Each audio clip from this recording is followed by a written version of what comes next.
Hey guys, Dennis here from Buckle Up Aviation. I wanted to take a moment and give everybody an update on what's been going on with my sim since I built it in 2019. It's been a busy time.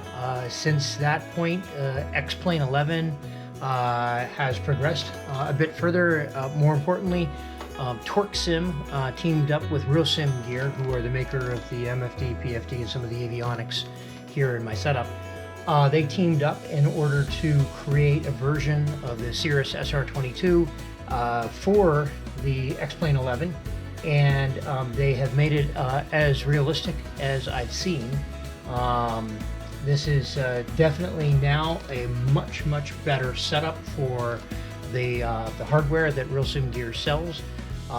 The flight model on the new TorqueSim SR22, the main one that I've been flying, is actually pretty realistic, pretty accurate, with a little bit of fine tuning on the yoke and on the throttle quadrant. It's been really good because I've started to zero in more and more on the realistic feeling of how things work in the plane. So really exciting. Also, since the last time that you saw the sim setup, I did get a panel. Very kind of cool. Panel comes with LED lights, so I can create kind of the simulated night flying version of things as well, and that seems to work very well. In addition, I wanted to share with everybody I picked up some new play toys for the sim. So let me grab the box over here and bring it around. As you know, I've been trying to put together a simulator that mirrors the Cirrus SR22 as much as possible. So obviously with the TorqueSim announcement of the SR22 that they built for X-Plane 11, along with the RealSimGear avionics, continued to evolve and look at what to get next. So I have just recently picked up the flap controller for the Cirrus SR22.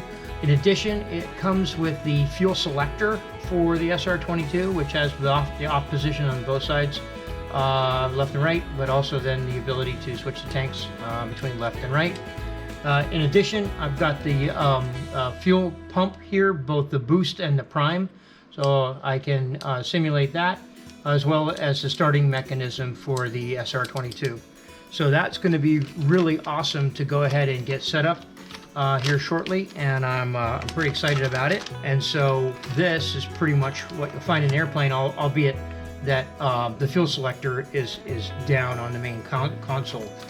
So we've got that, and we're going to get that all set up and ready to roll. In addition, sorry about the noise.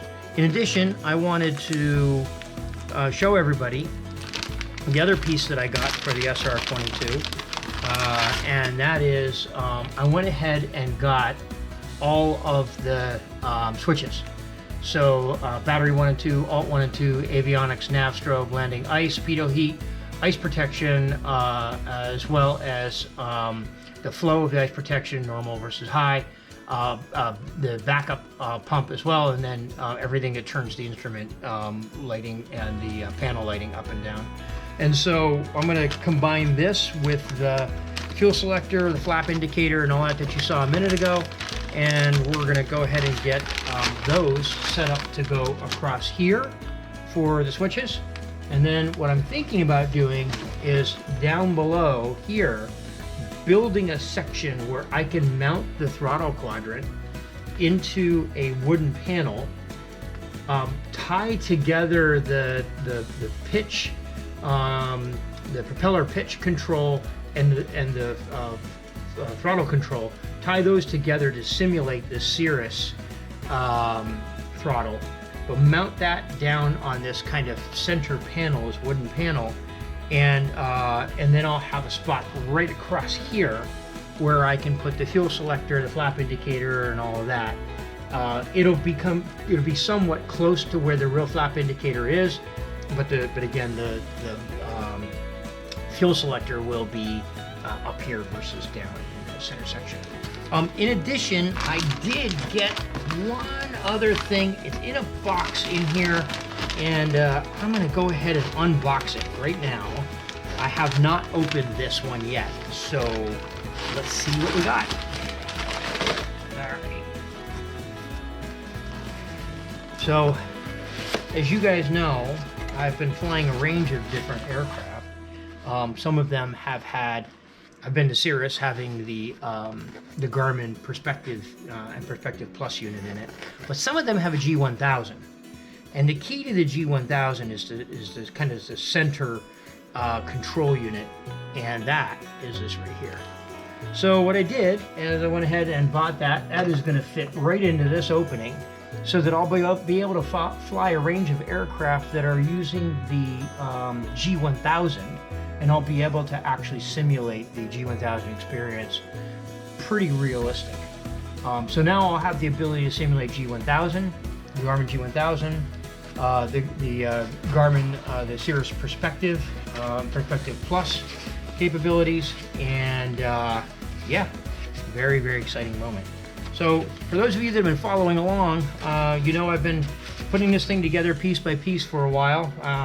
I kind of waited for a bit until I knew the base hardware that I wanted to get, and now what I've been doing is layering on pieces as the software has been progressing. Again, things like the TorqueSim and RealSimGear combination have resulted in more advanced aircraft that are making much better leverage of these avionics. And so I'll be getting all of that set up here probably over the coming weeks. In the meantime, I have a fully functioning system right now. As I said, I'll kind of zoom up here. I'll move the screen up so that you can see what's been happening is that my PFD exactly matches what you're seeing in the virtual aircraft. My MFD exactly matches. This is all some of what has happened since TorqueSim and RealSimGear worked together on this. In addition, the PFD now is, I've also got the yoke and the response curve tuned in pretty well. And so here we are. The sim is doing fantastic. Like I said, I am sitting here at Jackson Hole Airport over here in the mountains, and Grand Tetons are out there a little ways. Yeah, so that's where we're at. Have some new hardware that's come in. Want to build that into the sim. Want to start to maybe work on where some of these things are located and the realism with respect to this and the real aircraft. I have started to fly several different instrument approaches. That's kind of where I'm at in my flying journey right now. So I do have my private pilot's license. I have my high performance endorsement. I am working on a complex endorsement as well. And what I am really interested in next is getting into instrument flying. And so I do want to study for my IFR. I've got all the study materials, you know, 2 different courses, one from Sporties and one from, I think it's the Cessna IFR course.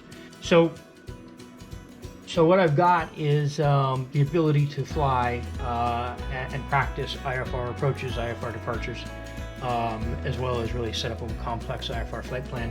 I've flown a DME ARC with this into Lynchburg on the sim. I've flown an ILS, it's from several, 27 ILS approaches into Leesburg. I flew it for real with the instructor, with an instructor, about, I don't know, maybe a month before COVID hit. And so I've practiced it a bunch more times since then, just really kind of understanding the breakdown, what's going on with it, and trying different scenarios thrown at the procedure. So that is about it. And yeah, I wanted to give everybody an update on where things are with the sim. I hope you enjoyed this video. If you like it, please give thumbs up. If you want to follow along, I'm not yet at a point where I'm producing a whole lot of videos very quickly, but if you want to follow along this crazy evolution of the simulator and X-Plane 11, how I'm working out the avionics and how they're working, but also I'm going to do some segments on Microsoft Flight Sim 2020, which I've got downloaded on here as well, and is truly an extraordinary simulator.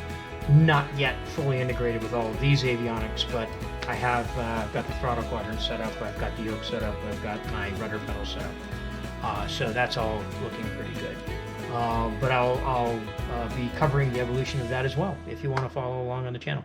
So thanks very much for joining, and I hope you enjoyed it. Thanks.